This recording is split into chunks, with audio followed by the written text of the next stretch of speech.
Good afternoon. I acknowledge the traditional owners of Bundjalung country and recognise their continuing connection to lands, water, culture, ceremonies and communities. I pay my respects to Aboriginal and Torres Strait Islanders people and to the elders past, present and emerging. We are gathered here today in ceremony, as many have been gathered here before us. Good afternoon, my name is Susie Roberts, and on behalf of the Tisdell, Hoy and Davis families, I welcome you to this service today. Now, I know that we all have amazing ringtones. I do. But could we please take a moment to turn your phones to silent?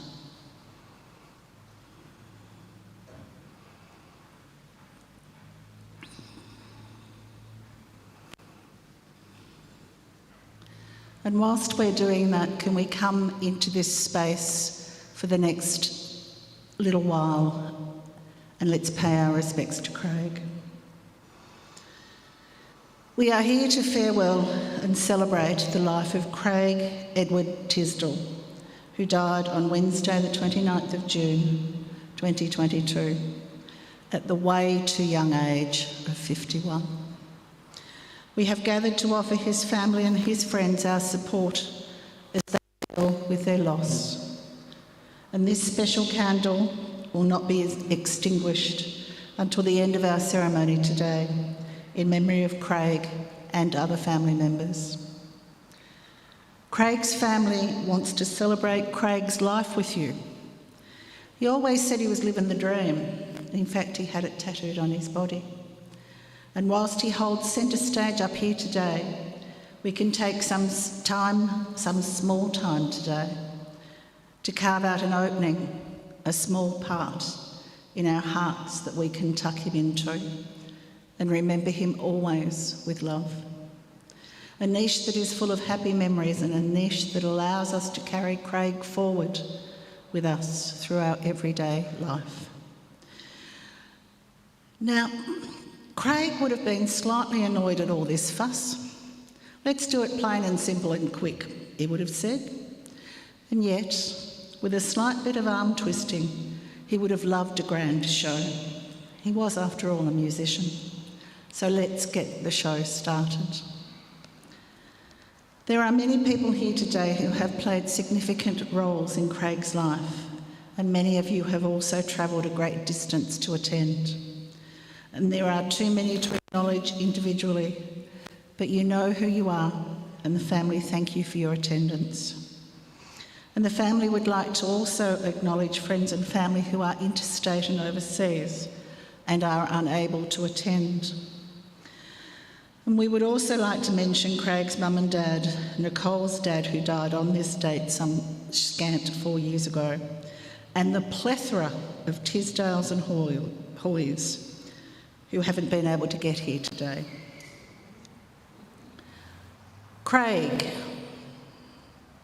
Dad, Chub, Cakey, Sister, my wonderful man, which in recent months was expanded to my wonderful strong hubby.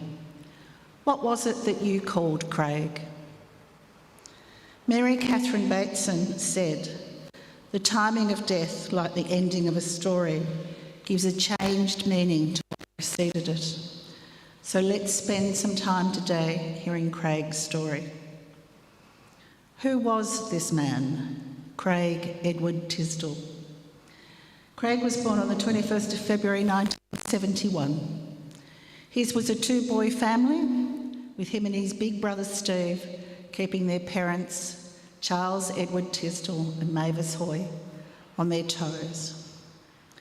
He apparently was a cheeky little bugger who would infuriate Dad Charles by getting in his walker and madly pedalling down the long slate floors in the family home in Dorrigo, intent on turning off the TV that Dad was watching.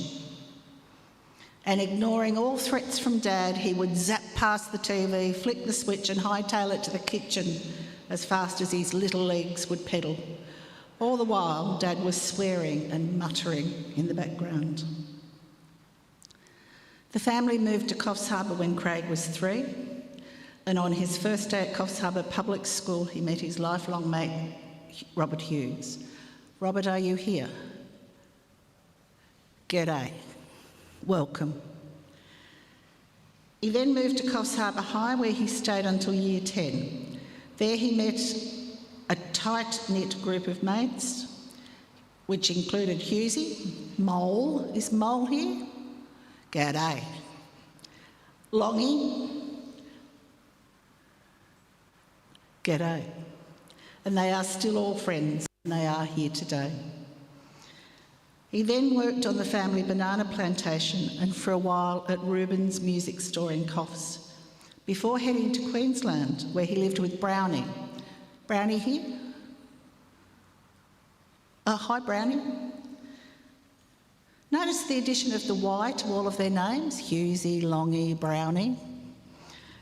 And there, up in Queensland, he was fiberglassing boats. He then took up pizza delivery and worked his way up to being a Pizza Hut manager. Life then took an interesting turn when he headed to Irian Jaya, now known as West Papua, to build a golf course. He then returned to Coffs and worked in irrigation, forming his own company. And ever the nomad, he moved to Sydney and historically built the Macquarie Links International Golf Course and resided at both St Andrews and then Wedderburn. And on the move again, he went back to Coffs and took up earth moving with his own machines, then to Newcastle and back to Wedderburn, before moving back to Coffs to take up the role of full-time carer for his beloved mum, Mavis. And his final move was to Grafton, where he bought and operated Buckley's Music Group. Whilst travelling, he landed in one spot long enough to marry Renee in 1999, and they welcomed Adam in Campbelltown Hospital in 1999, and in 22 they welcomed Cody, and all three have made the journey from Newcastle to be here today. He was also very briefly married to Melissa, and then in 2014 he met Nicole.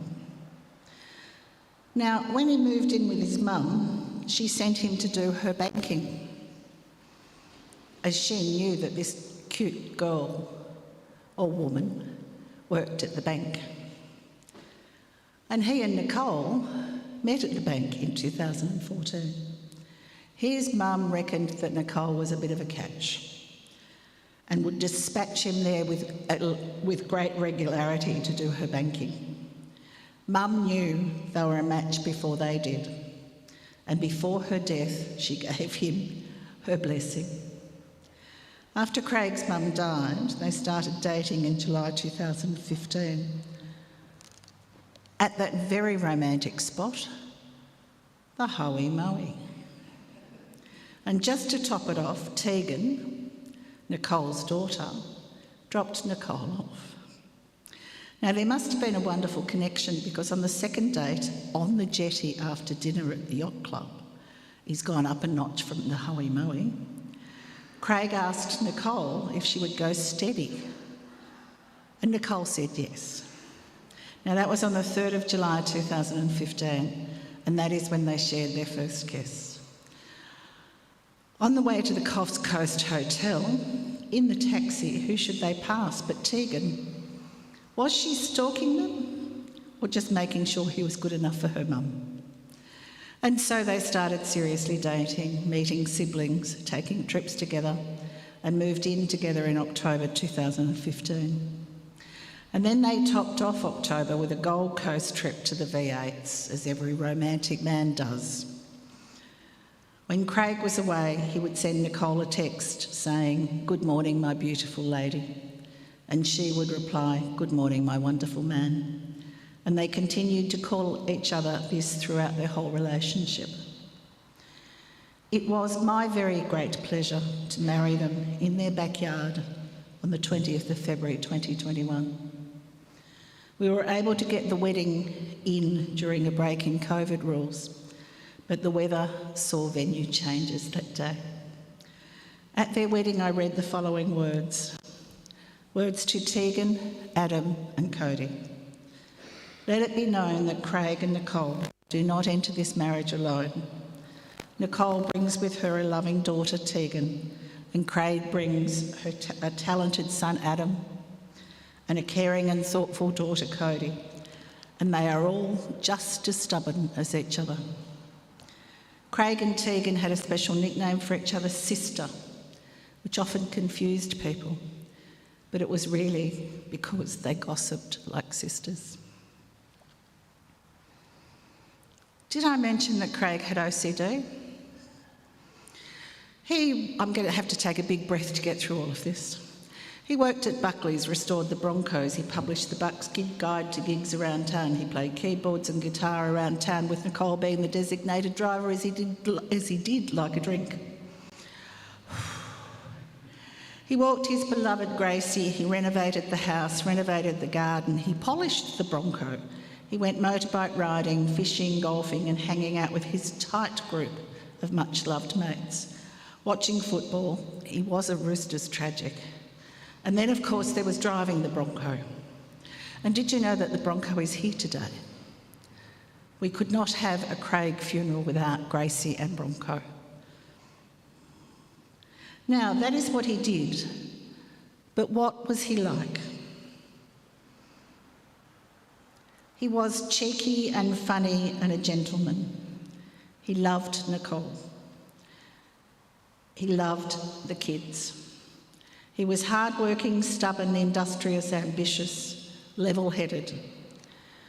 I'm not really sure where the Bronco fits in with level-headed, but we'll keep it at that. A goal-setter, generous, a good brother and father, a devoted son, a man who loved his huge extended family, a good mate to a lot of people, fun, helpful, an amazing hubby, and an all-around amazing man. His illness was full on. Cancer is a terrible disease that brings great men to their knees, and during COVID this has been even more difficult. And today, over drinks at the club, we can rant about the unfairness of it all. And we can more importantly remember what Craig meant to us on a deeply personal level. In lieu of flowers, there are envelopes here and a box up the back, and also envelopes at the golf club for donations in Craig's name to the Cancer Council. Let's give it up for Craig. Now, I'm going to invite other people up, but Tegan, would you like to come up? And I've got it here if you want to read it.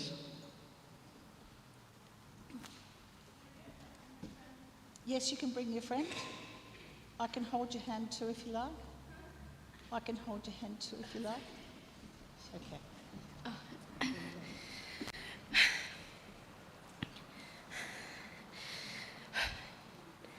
To Sister, I've been going back and forth with what to say. I'll start off by saying thank you. Thank you for showing me the love my father never did. I never got to tell you how grateful and appreciative I am. Thank you for coming along and loving my mum so wholeheartedly. I have no words to put together for this speech, but he meant so much to me. I never truly knew how much he'd mean to me, but I'm so grateful I got to call you my stepdad. I remember when we went to Dreamworld and I wanted to go on all the scary rides and you came with me whilst Mum waited at the bottom. I didn't find out until a year later that you're actually scared of heights, but you still went on all the rides because that's the kind of bloke you were. One of my favourite stories to tell people is when we climbed the Q1 for Mum's 50th. And the photographer had to take a photo of you whilst your knuckles were the widest, but your living the dream tattoo was showing on your arm. When you came along, you filled the void in my life that my father never did. Your kids are extremely lucky to be able to call you their dad, and I'm so grateful to be able to call you sister, even if it was for only a short amount of time. I always imagined you and Mum growing old together and arguing in a nursing home about what coloured pegs go with what coloured clothes.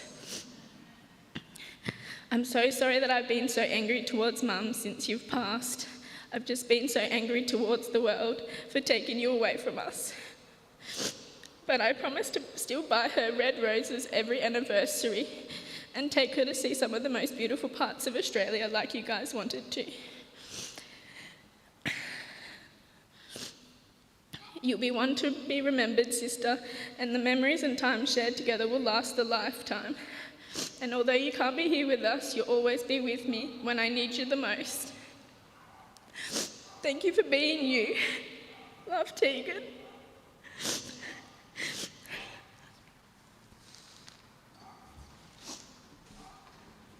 Thank you, Tegan. Thank you, Tegan.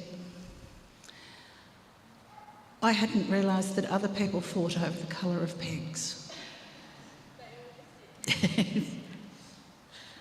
Is there anybody else who'd like to speak today? Who are you? You're Stephen's wife. Michelle. This is Stephen's wife, Michelle. There you go. Sorry guys, I got technology because I didn't bring a piece of paper. Do you want to read yours as well? No, I'll do it. So you just heard, my name's Michelle and I'm Steve's partner, and I've been that for a while. And I'd like to share some of the many stories Steve has shared with me over the years. I remember the first time I found out that Steve had a sibling. Going to his house, I need glasses for distance and I'm a bit of a doofy, I can't see things. But I remember seeing this beautiful photo of a man with 2 children. And I wondered why Steve hadn't told me that he had 2 kids. So I got the courage to say to him, "Hey dude, is there something you want to tell me?" To which he replied, "Not sure what you're talking about." So I pointed at the picture and he laughed and said, "Oh, that's my brother Chubb and his kids Addie and Cody."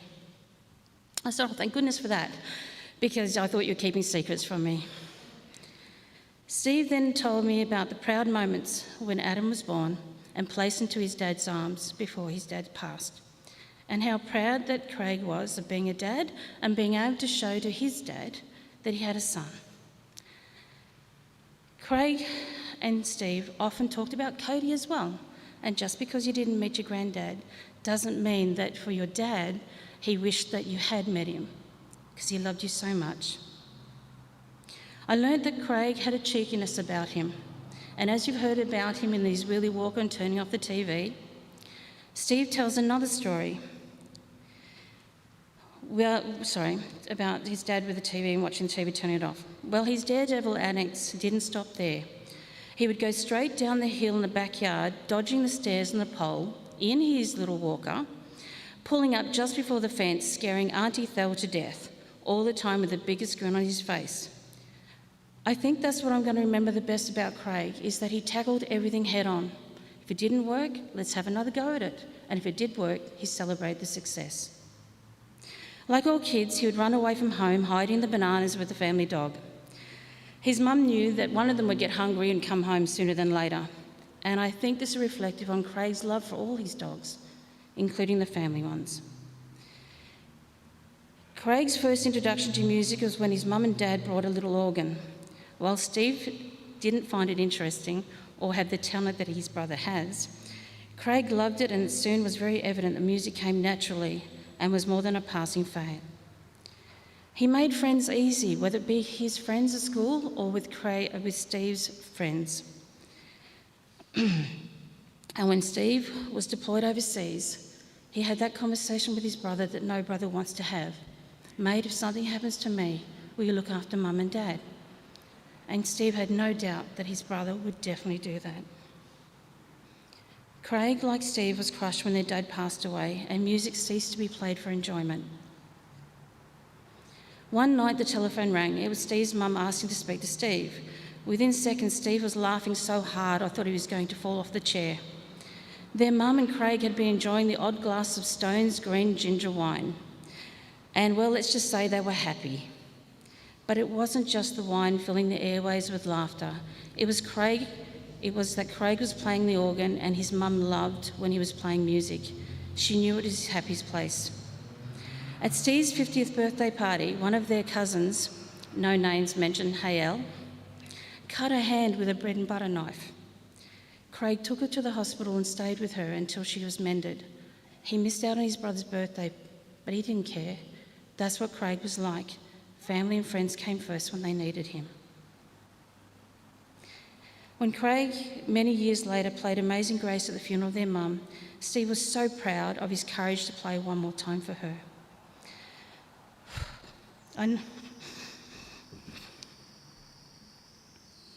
Sorry, guys. I know that Steve will miss being called Snorkel and Poof by his little brother. Hearing about the music shop, Gracie, and the future plans he had with Nicole, I know I will miss the smile on Steve's face after his phone calls or texting sessions with his brother. You will not be forgotten, Craig, and we love you.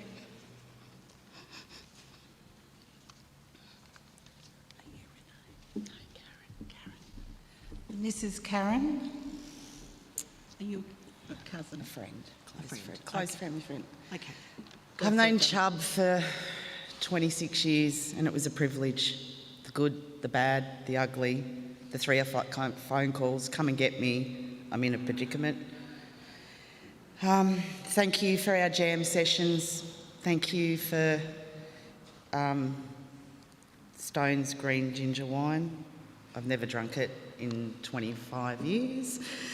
And I think this sums up to Adam and to Cody, your dad loved you. To Nicole, I remember Chubb ringing me. And Chubb had a few girlfriends over the years and they were always chicky babes. But he rang me and he said, I've met this lovely lady, taking her to the Hoey Moey. I'm like, are you serious?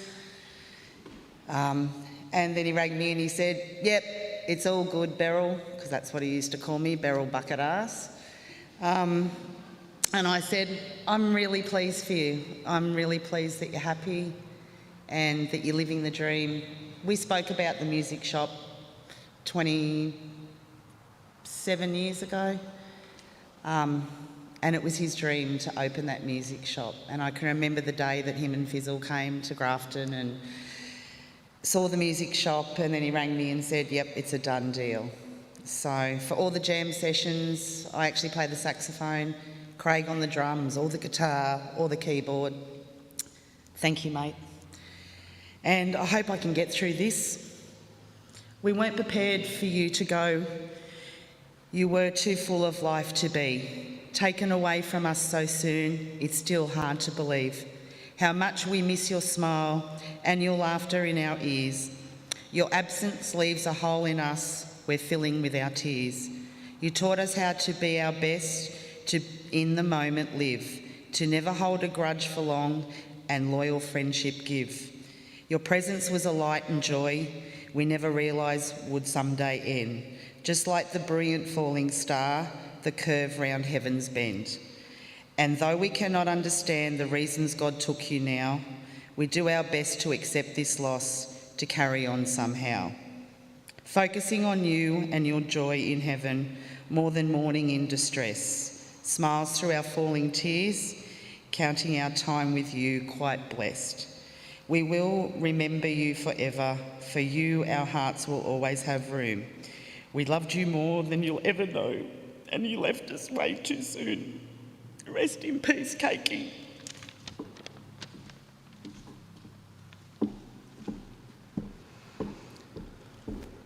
Did any of the Y's want to come up? The Hughesy, the Longy, the...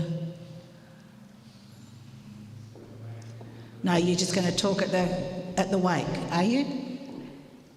All right. Anybody else wish to come up and have something to say? Can I ask Nicole to come forward, please?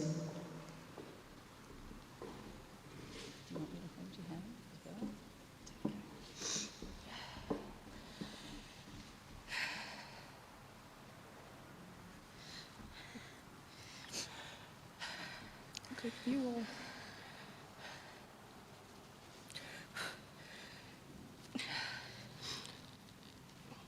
Okay. Hello, my wonderful, strong hubby. I can't believe I am standing here and that this is real.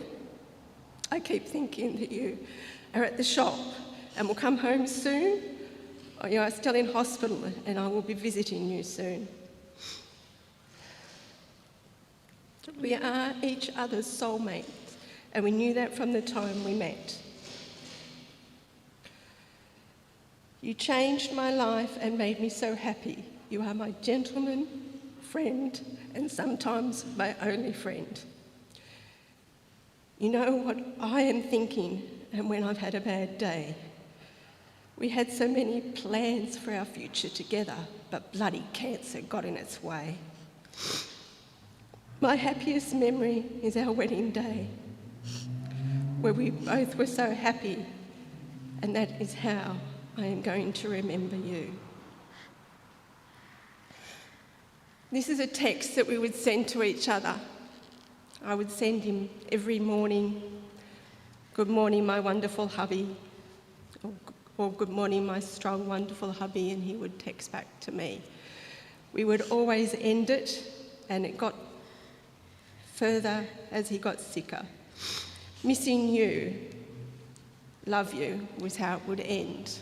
But when he got sicker, it went to "Missing you so very, very much, love you to the moon and back." And I would type, "Your forever wifey." And he would reply, "Your forever hubby."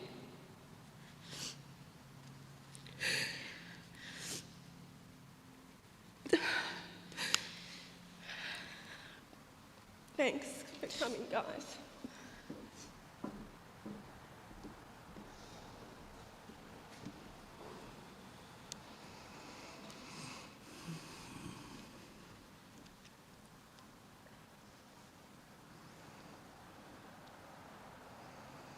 Today, the slideshow will be held at the golf club, but rather, I invite you to close your eyes. Now I can still see some eyes open. Close those eyes. And remember the bestest ever time that you had with Craig. Can you sit with that memory for a couple of minutes?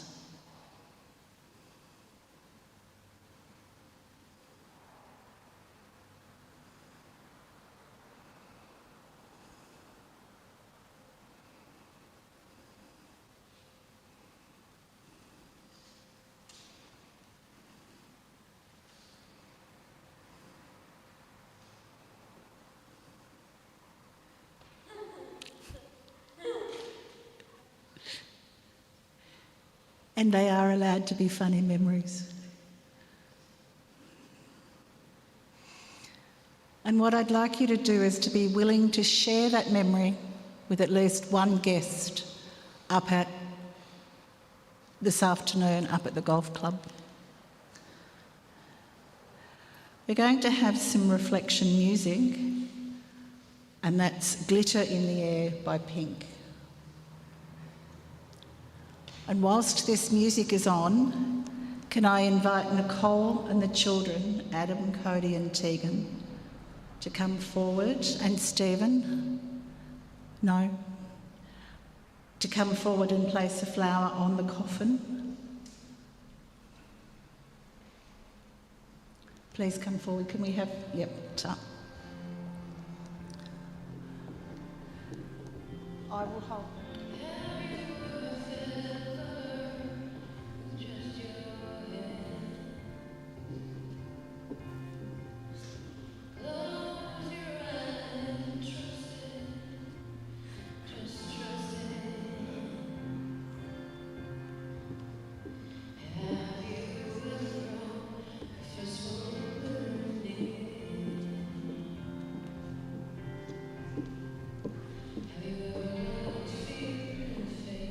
Can I invite other family members and friends, if they wish, to come forward and put a flower on the coffin or just say farewell to their mate? Okay?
If you'd like to come forward, please do so. Just give him a pat.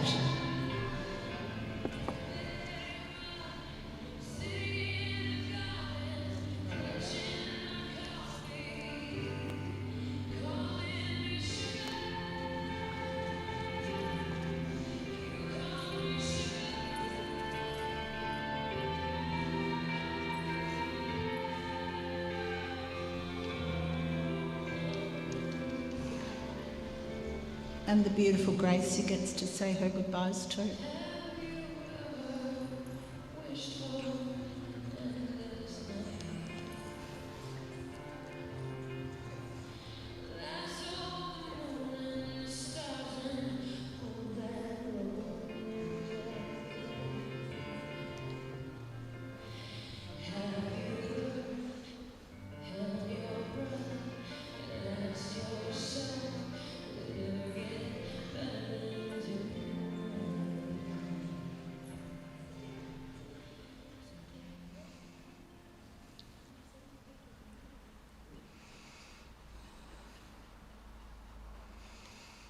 Sorry, that just did me in with Gracie.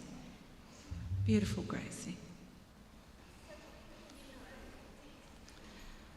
I'm going to read a poem that's called My Old Car.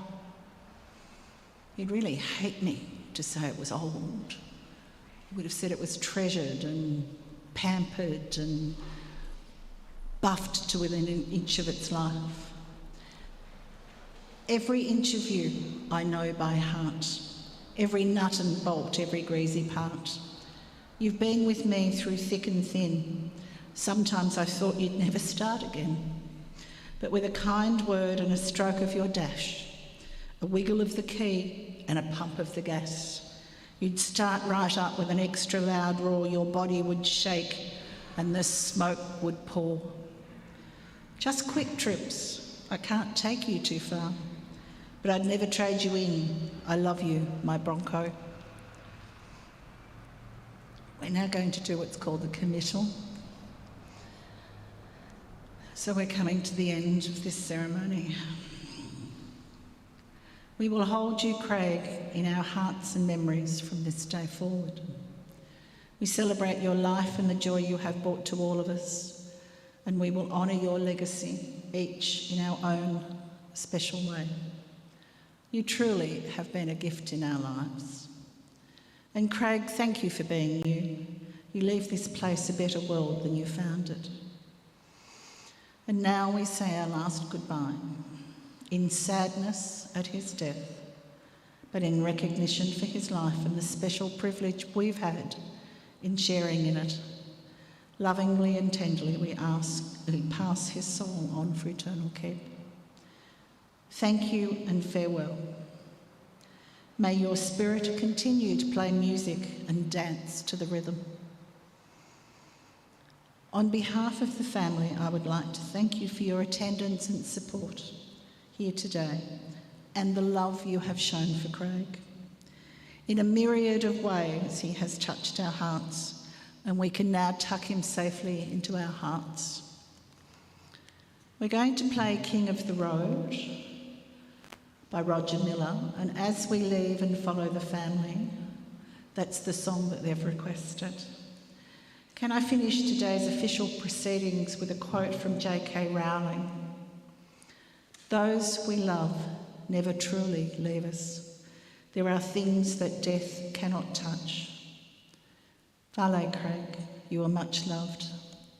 There will be light refreshments served at the Grafton Golf Club, 425 Bent Street, South Grafton, and you are all invited to attend.